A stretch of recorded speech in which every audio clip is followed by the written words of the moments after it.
Hello, everybody. This is Una Crilly from Positive Impact. I'm a leadership and resilience coach supporting the hospitality industry. And today I am speaking with Lisa Steele, who is the general manager from the Culloden Estate and Spa, just outside Belfast. You're very welcome, Lisa. Thanks very much for coming along. Hello, Una. Thank you ever so much for asking me to take part in this. I'm looking forward to the questions that you've got. So yeah, fire them at me. Thank you so much, Lisa. No, today, as I say, it's probably just to learn a little more about you yourself, and about the hospitality industry, I suppose, in the north, and some of the challenges and some of the things that we've learned over the last 15 months. Because there's great learnings coming out of this as well. So, first of all, maybe can you share with us? So, why did you decide to actually become a general manager or work in the hospitality industry? What attracted you to hospitality?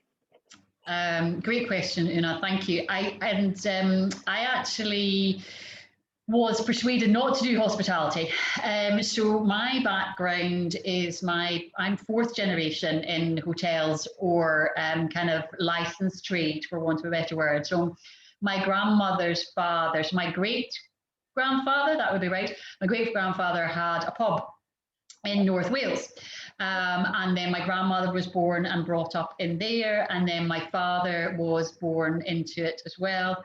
My father worked for an old company, which some people might know, but the old Trust House Forte hotels. So he started off in the kitchens and then moved into general management as well. And Dad actually was one of the youngest general managers that they had, which we're all very proud of. And Wow. then he met my mum, and my mum also as well. They met in the hotel that they were both working in. My mum was more rooms division rather than food and beverage. And in those days, couples couldn't work together, so they had to separate themselves out and work in two different properties. So they did that. But then, for quality of life and balance of life, they wanted to have a family. They wanted to be together, obviously. So they bought their own property, into which I was born. So that's kind of really where the background is. And I was taken up to the hotel before I went to school. We used to set the breakfast tables, and we used to set the buffet tables, and then we would go to school, and then we would come back and do our homework there. So I think it was a bit of a form of child labour, Una, but uh, yeah, that's where I started. So did I want to do hotels? No, my parents told me not to. I wanted to go to university to read French. I was accepted to go to Glasgow University to read French, and I then decided I didn't know what I was going to do with a French degree because I don't think I would have been a great teacher. So I went to do hospitality at Strathclyde University, and that's really where I started my career. Well, I worked for my parents for years, but that's really where I started and how I came into hotels. Brilliant. I came up in a different facet. I didn't do the traditional kind of operation side in the hotels. I did when I was working for my mum and dad, Mhm. and then I went to London for a year.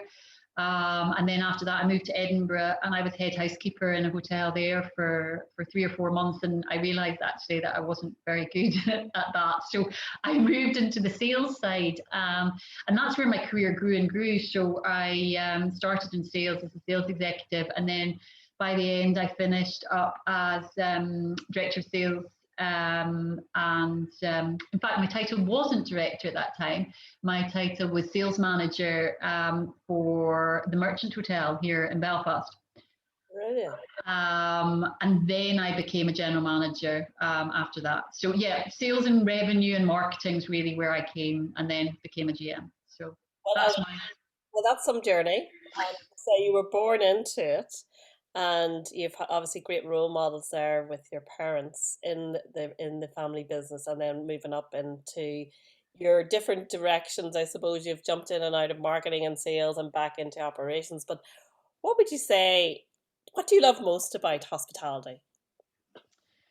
what do I love most about hospitality? I think it's what do I love about I think it's because we all care. And it's not just caring for our customers, but it's caring for our team as well. We do it because we want to look after everybody, not in a like a nursing or a doctor's way. We don't want to. I don't want to fix anybody, from a medical perspective. But what I do want to do is be able to look after people. If somebody's had a bad day, I'd love to get them a really nice cup of tea, and have a bit of a chat with them. If somebody has had a great day, I love to hear about their great day because you get their energy. And I'm proud to serve. I really genuinely am proud to serve. I don't think a lot of people think, oh, why should I, serve somebody a tea or serve somebody a coffee? And you're not subservient. I'm choosing to look after people. It's a choice that I make to look after people. I'm not a second class citizen, and I'm certainly not any better or worse than anybody. I really am genuinely I just love making people feel great, I think, really. So that's why hospitality. Wonderful. Well, I would say very privileged to be in, first of all, such a fabulous hotel, which is the Culloden Hotel on the Loch, Belfast Loch, and fabulous views. I absolutely love it myself. And then, as you say, you get to serve people or support people or make people's lives that bit better, that they feel a bit better actually leaving where the hotel. So you're really making a difference to people's lives, which is absolutely wonderful. And as I said, being in a privileged position to do so in such a wonderful environment as well. So given that, obviously it's been a very interesting 15 months. What would you say have been some of the learnings for you over the last year or so? What have you learned? What have I learned? Again, that's made me think, actually, as to what we have learned.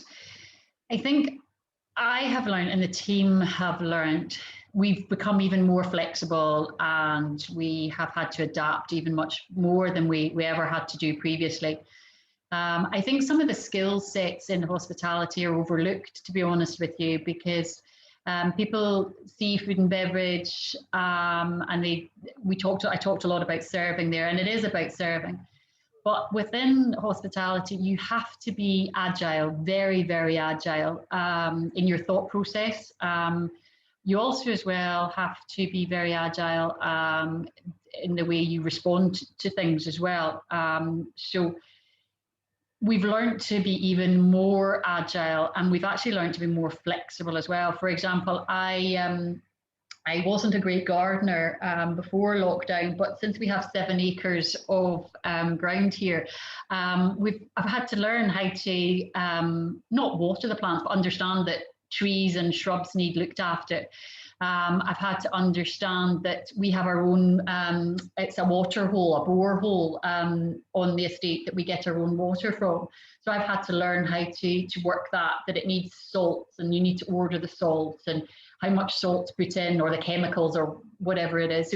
So I think it's about that. That's what I've learned about the hotel. It's about, for me personally, being even more flexible, even more agile, and actually using my problem solving skills that I have anyway to an even greater degree, I think, is probably what we've learned as well. So I think that's probably the biggest learns in the team as well. We've worked together. I know you and I talked about trying to bring the team together. We talked about the management team, not just different silos in the hotel, food and beverage team, reception team, sales, but to try and create that structure, that management team as well, which we've really worked on as well, to support each other. So that was a very long answer, Una. I'm so sorry for that. No, no, you went from the gardening to the obviously the leadership team, and that's kind of where it goes here, from the ground up, literally. So yeah, no, all about pivoting, all about learning new things, adapting. We really have to be flexible, agile, adapting, and with each other and with the teams. And I love, you've pointed out that the leadership team really need to support each other through this. We tend to support our own teams within each silo, but it really has shown the need for that real strong leadership team and supporting each other at the top, particularly in such a dynamic work environment. What would you say now you've opened? Maybe share a little about that. What's happening at the moment for you? What's happening? Everything, everything. It's great. Honestly, it's great to have everybody back, both team wise and customers as well.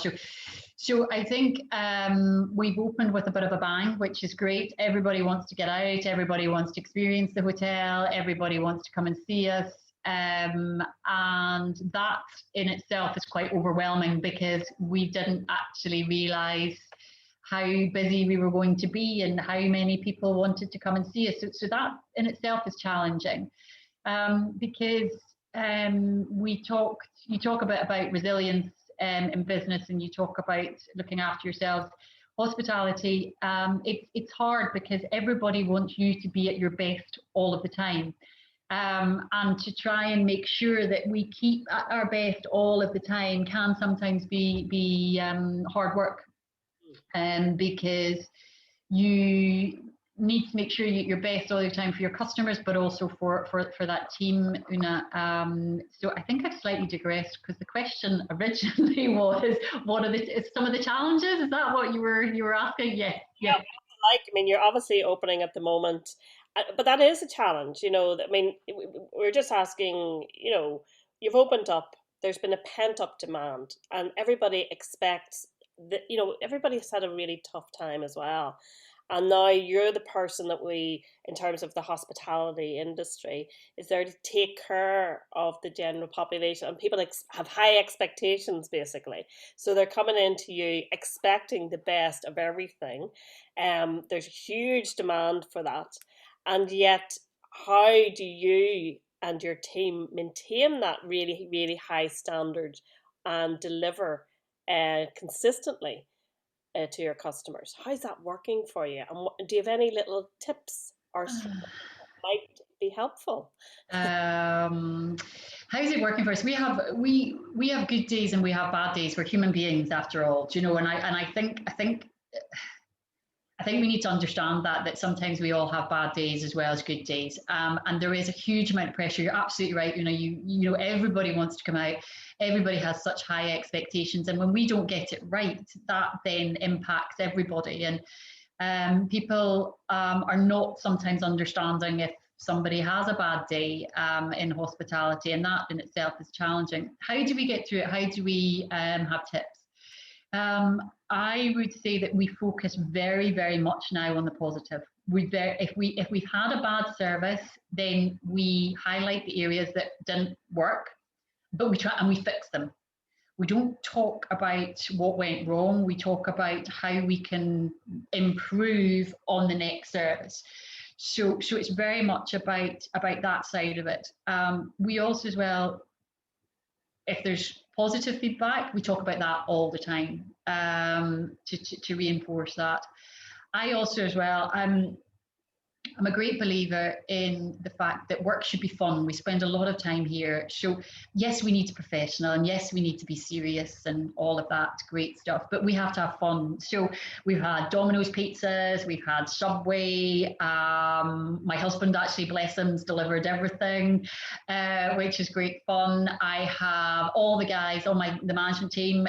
We've all had a couple bottles of Prosecco, as gifts to share on their downtime.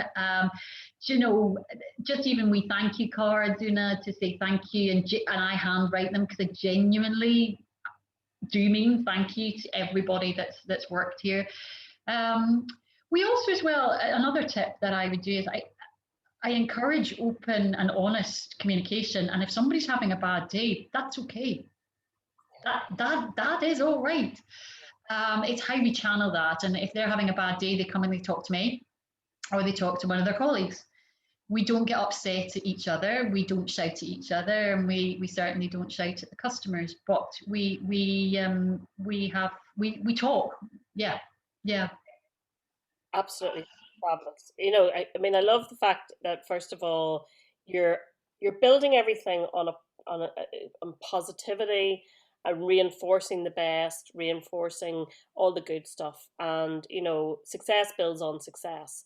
And then what you're talking about in terms of where things haven't been quite so good, you know, you're learning from that. So they're all learnings.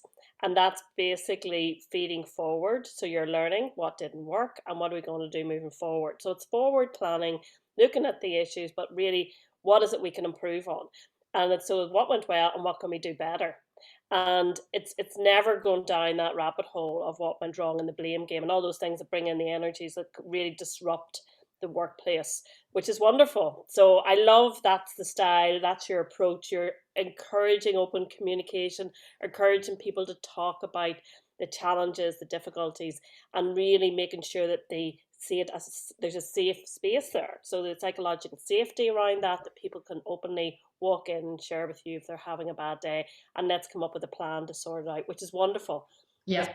people feel a little bit vulnerable, a little bit unsure. You know, there's been so many difficulties over the last year, and there is that fear. So that's really great support that you're providing there for your team. I love the fun, so important. And if we can be playful together and have fun together, you know, we can get the job done, but we can do it in a way we're really supporting each other and having it's great for our well-being. It's great for working as a team, as a cohesive team, as you've said, is so important as well.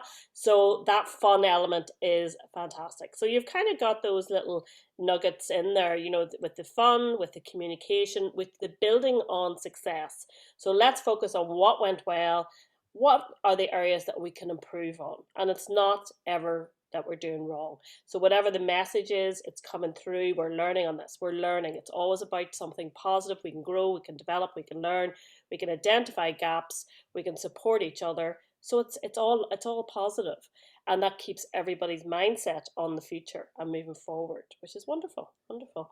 What would you say are some of the challenges though with people coming back to work after such a long period out of work?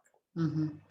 I think there are certain challenges with people coming back to work in hospitality, but also people coming back to use hospitality services as well. And I think the expectations are even higher than they ever were previously from the customers. And the team that are coming back, they haven't worked for 6 months up here in the north. You know, we closed down 25th of December, 26th of December, and we didn't open back up until the 23rd of May. So it's a very long time. And I don't know about you, but even I remember at school coming back after the summer holidays, and that was only 6 or 8 weeks. And I couldn't remember how to write. I couldn't hold with my day with a pencil. You used to do, none of these computers. I couldn't remember how to write.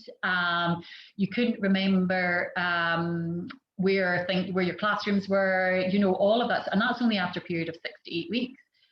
Coming back after 6 months, people have forgotten how to log on to the computers, how to pour a pint, how to serve a coffee. They're not used to being dressed up smartly as well either. That's the other thing. They've forgotten how to do that sort of stuff. So there's that side of it. But then there's also the side that people are actually scared about coming back to work from the COVID perspective, because are they going to contact or contract COVID? Is my workplace safe? Then also as well, there's that overwhelming fear of, oh my gosh, I haven't worked for 6 months. Can I do it? So there's been a huge amount of difficulties to overcome with people coming back into hospitality. So then there's that, but then also as well, we are short of skills in the hospitality sector. Our industry has been completely decimated. I sit as chairperson of the Springboard charity. And Springboard Charity is a charity that aims to keep the pipeline of younger people coming into hospitality. And we actually were at a board meeting just recently, Una, and one of my board presented to me that her niece went to her careers advisor and asked, now this girl's 13, said to her career advisor, I would like to become a hotel manager. And the career advisor turned around and said to her, you are too clever to be a hotel manager. So we have this type of issue as well. people perceive that we have long hours and we have antisocial hours. I, I can for me anyway, we have antisocial hours. We don't have long hours anymore. Yes, sometimes you have to work long hours, but you have to work long hours in any job. I was director of sales and marketing and I was still working 50, 55 hours a week. And I wasn't operational. So I've always worked long because my father said to me that nothing comes easy and you have to work hard. So yeah, we've got the people being anxious coming back to work and forgotten all their skills. Then we have a skill shortage. And then we have as well people's perception of hospitality about not being a career for younger people. So we're kind of getting hit from all different avenues, you know. So they're kind of the major challenges that we have, and it's not just within my hotel; it's across the board. I'm sure down south it's the same. Certainly in the UK, I have friends who work in hospitality throughout the UK, and they can't open some of their food and beverage outlets because they've got no food and beverage team to look after people. Yeah, it's sad. It's sad. Wow, and you know, it's in so many levels, Mm-hmm. so many challenges and so many levels. And you know, there's the higher than normal expectations of guests because people have really struggled. And you know, people coming in who've lost their confidence and are really, I know somebody shared with me, they said it was like when somebody comes back from maternity, everybody everybody looks after them because they're just easing them back gently, but it's like everybody is coming back. Although yeah, obviously men don't, but you know what I'm saying, everybody's coming back and everybody's fragile and everybody's doubting, you know, uncertain about the future, uncertain about, you know, their skill set, their own confidence, and to able to deliver the service at that level. And then on top of that is the fear of the actual, you know, the COVID and their health, and you know, and that impacts, you know, obviously their family and their friends and so many others. So it is so complex, and also the skills shortage, the perception, and how, you know, really the brand hospitality, you know, career of hospitality. And you know, obviously there's a lot of exceptionally positive aspects to the career, the love, the joy, the impact we have on others. How can we turn this around? How can we turn this around? What do you feel are some actions? I know the safety piece is one, the confidence piece is another, and the third is obviously the branding of hospitality. How do we get people back into the industry? I think that's it's $1 million question, isn't it, Una? But I think doing things like this, I think really helps people like yourself supporting the business, supporting hospitality. That's why I'm talking to you today because I'm passionate. I mean, yeah, fourth generation, and I just love it. Um, I also as well think we need to break down those barriers and we need to say that we don't work split shifts anymore. We don't. Yes, I work a Saturday. Do you know what? But I get a Monday, Tuesday off. And I love having a Monday, Tuesday off because there's no queues for anything. I get into any restaurant I want to eat in. I get the pick of when I want to get my hair done. The flights, if I want to go anywhere or want to stay anywhere, are cheaper. So there are so many benefits of not having to take a Saturday and Sunday off. So yeah, there's no split shifts anymore. We do work normal hours. We do get fed. We do get our breaks.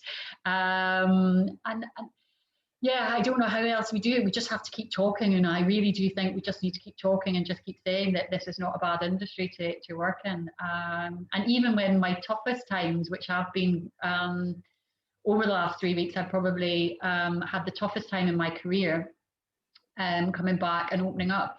I've never wanted to walk out on it ever. And I think that's because you've got the people care, and the team. You can't let the team down. Yeah, I mean, obviously, I'm very, very passionate about hospitality, always have been. Ask any of my friends. I love the industry, and I'm absolutely honored to be able to support the industry over you know, the last couple of years, and you know, even before this happened. Wonderful, wonderful people, genuinely caring people, genuinely passionate people. There's just such great energy with people from hospitality, and great fun as well. And like with other sectors, like retail, the weekend, that is the norm. The hours are the norm. It's exactly the same. But there's possibly areas that, maybe looking at very definitive career development programs, but people know that there's a career pathway. And how do I get from here to here? Storytelling, like your story, which is absolutely incredible. And I know you shared with me before that you always had this goal. You always had this goal. This is where you wanted to go. And this is where you are, exactly where you wanted to be. Maybe you could share a little about that goal, because I think that's a lovely little set. Yeah, that's true, and I forgot about that. That's yeah, you're right there. I I'm a great believer in that if you want something and you put it out there, and I don't know how you work to it, because that's maybe what you do, and you can get people to get there, and how you can get people to see it. I moved over here, as I did share with you, yeah, 17 years ago. My husband said to me, you need to be, or you will be, the general manager of the Culloden. I said, don't be silly. I'm never going to be the general manager of the Culloden, never, ever. And then 17 years later, here I am sitting here as general manager of the Culloden. And it's just sometimes overwhelming, to be honest with you. But yeah, I've forgotten I shared that story with you. But yeah, if you put it out there and you say it, and again, that's where your expertise comes in to help support the career path. But you're absolutely right. Yeah, if you know the stepping stones that you're going to, and every move that you make will take you to somewhere where you want to be, then yeah, it does happen. But that's where you come into and help. Well, career coaching and workplace coaching Yeah. really, and I'm not sure how much coaching is in the hospitality, with professional coaches. I know in all the other sectors there's a lot more coaching with the leadership, and really supporting maybe new managers coming into, transitioning into that management role. So that's something I think is really, really valuable, and absolutely the whole career development piece, really important for the future. But definitely, and you totally inspired me when you told me that story. I think it's absolutely incredible that you had it and you got there, and you're exactly where you should be. So huge congratulations for the position and where you are at the moment. And I suppose just to wrap it up then, because there's lots of challenges and we're not going to answer it today, but I think you're right with the storytelling, the great stories, the incredible journeys that people have through hospitality, and the opportunities that it opens up globally is just incredible. And it's really marketing that brand, the career in hospitality, and Mhm. the brand, and letting people know how fabulous it is, and more of the experiences that you have in the workplace, and the positive impact that you have locally, and making a difference to the local industry and the local economy, and obviously attracting in guests from all over overseas. So it's all very, very positive in terms of a role and a career. So finally, what would you have as an aspiration for the future of the industry? What's your aspirations? Oh gosh, big question, Una. Aspiration, I would love more people to come in to the business, into hospitality. And the great thing about hospitality, you're absolutely right. We need to have that defined career path. I think that really is really key. And I agree with you on that. And I'm actually going to relate it to a story, a conversation that I had with a colleague just on Saturday there. And she has been in hospitality for all of her life, very, very successful in what she's done, but has found the last 3 weeks overwhelming and was going to leave hospitality. And I said to her, why are you leaving hospitality? She says, because I'm overwhelmed. I can't deal with the pace of it. It's just too much. And I said, you're forgetting the wonderful thing about hospitality is that we have got so many different facets within our business. So she's currently in food and beverage, very successful in food and beverage. I says, why don't you move to a different area within food and beverage? Why don't you move to reception? Why don't you move to sales position? why don't you move to, so she's like, gosh, Lisa, yeah, why am I leaving this business that I love? Because currently at the moment I'm just being overwhelmed. Let me sidestep into a different area, Mm. and then I can move back when she's worked on those areas that she's been overwhelmed with. So that's exactly what's going to happen. So that's one of my aspirations, is that people just don't go, I'm overwhelmed, I can't do it, and then leave. I'd much rather them say, listen, I'm overwhelmed just now, currently at the moment. Who isn't? People have been locked up for 6 months and now they've come out, and in 3 weeks it's like, oh my gosh, everybody wants a pint and everybody wants this. Let's look at where we can use their skills in a different part of our business. And then when they feel ready, we can drop them back, if they want to, back into their area of expertise. So I think that's an aspiration for me, is to utilize the skill set that we have, but throughout the business, rather than just pigeonholing people into certain areas. Aspirational as well. Yeah, I'd like to get a hospitality brand. It's honestly, it's not a bad gig. It's one of my old general managers said to me, it's not a bad gig. Where else would you get to travel the world? Where else would you get to meet some fabulous people? Where else would you be invited to taste the best food, taste the best champagnes? We've got an art exhibition, sorry, this is my plug, art exhibition at the moment in the grounds. Well, it starts next week. We have art pieces from Andy Warhol, Dali, Picasso, local artists as well. You would have to go to New York or Paris to see these pieces, and they're going to be here, like in this hotel, and I'm organizing it. I mean, it's just amazing. So I think there's all those different types of things. Sorry, I'm talking too much, Una. Aspirations for the business, yeah, let's get more people into them. Let's get a defined career path. Yeah, that's me. Brilliant, brilliant. Well, I would absolutely agree. I think it's just very understated. People don't share enough about the exciting opportunities that you can have within the career. Like you're saying, like where else do you have Picasso sitting there? Seriously. So it's about showcasing hospitality, looking at maybe making decisions around how to promote that within the industry, and certainly within your own hotel or your own hotel group, having those really good open conversations with your team, letting people know that there's always opportunities. We can always be flexible. Let us know, regular check-ins, because people will be fragile, people are vulnerable, but that communication with managers and their direct reports has to be really solid and supporting each other, particularly during these, really difficult, challenging times. But we'll get through the other side. It'll be absolutely fabulous. We're so happy you're open. I can only thank you sincerely for coming today and chatting with us. And I wish you and your fabulous team a highly successful opening and beyond. So thank you so much, Lisa. Thank you, Una, for having me.